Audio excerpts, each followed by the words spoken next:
Gala? Nakabidyo ka, ma'am. Bella, ba't ka naligaw? Ano po ngayon sa amin, may naliligaw. Ito po. Ay, nag-cellphone? Ang gaya ng CR ko.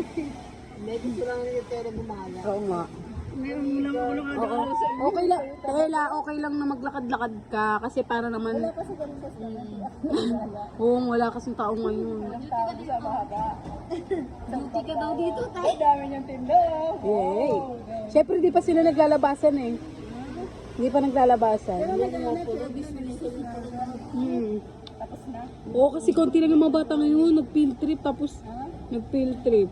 Kaya pala doon sa akin ganun. Oo. Mamaya, palabas-labas yun. Kahapon talaga kami walang tigil. Tanong dyan kay ano. Oo. Diba ngayon kasi wala ka ano. Wala kaming tigil kahapon. Yes, lang sila mga tayo. Wala kami nakitang cellphone. Yung binigay niya.